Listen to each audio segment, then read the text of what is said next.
Dear viewers, dear brothers and sisters, welcome to my channel, yours simply Lia. அஸ்ஸலாமு அலைக்கும் வரஹ்மத்துல்லாஹி வபர்காத்துஹு. தயவு செய்து இந்த தகவலை மற்றவர்களுக்கும் பகிருங்கள், லைக் செய்யுங்கள், கமெண்ட்டும் செய்யுங்கள் மற்றும் சப்ஸ்கிரைப் செய்யுங்கள். அல்லாஹ்விடமிருந்து சிறந்த நன்மை சவாப் பெறலாம். இன்ஷா அல்லாஹ், ஆமீன். பிஸ்மில்லா இர்ரஹ்மான் நிர்ரஹீம். ஜூஸ் 18 சுருக்கம். இந்த ஜூஸ் சூரா அல் முஃமினூன், சூரா அன்-நூர் மற்றும் சூரா அல் புர்ஹான் ஆயத் 20 வரை ஆகியவற்றை உள்ளடங்கியது. ஜூஸ் 18 சுருக்கம் ஆரம்பம்.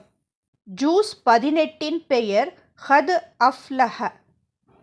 சூரா அல் முஃமினூன் தொடங்குகிறது. இந்த சூறாவில் ஆரம்பத்தில் அல்லாஹ் உண்மையான முஃமின்களின் பண்புகளை கூறுகிறார். உண்மையான நம்பிக்கையாளர்கள் தங்கள் நமாஸை, தொழுகையை கவனமாகவும் பணிவுடனும் நிறைவேற்றுவார்கள். பயனற்ற பேச்சுகளை தவிர்ப்பார்கள். ஜகாத் வழங்குவார்கள்.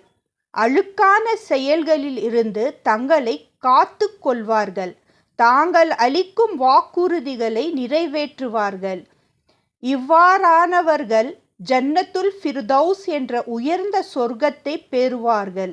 அவர்கள் அங்கே என்றும் வாழ்வார்கள். அல்லாஹ்வின் சக்தியின் அடையாளங்கள். அல்லாஹ் தனது பெருமையை காட்டும் பல அடையாளங்களை கூறுகிறார். மனிதனை உருவாக்கியது, தாயின் கர்ப்பத்தில் குழந்தை வளர்ச்சி, வானமும் பூமியும் உருவாக்கம், வானத்தில் இருந்து மலை, பேரீச்சம், திராட்சை, ஆலிவ் போன்ற பழங்கள் தரும் மரங்கள், கால்நடைகள் மூலம் கிடைக்கும் பால், இறைச்சி போன்ற பல நன்மைகள், மனிதர்கள் பயணம் செய்ய கப்பல்கள், இந்த அனைத்தும் அல்லாஹ்வின் அருள் மற்றும் ஒருமை என்பதை உணர்த்துகின்றன. நபிமார்களின் கதைகள். இந்த சூறாவில் நபிமார்களின் சம்பவங்களும் கூறப்படுகின்றன.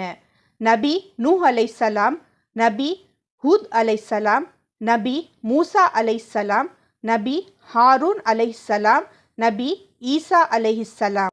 அவர்களின் வாழ்க்கை மூலம் மக்கள் அல்லாஹ்வின் வழியை பின்பற்றினால்தான் வெற்றி கிடைக்கும் என்பதை அறிய வேண்டும்.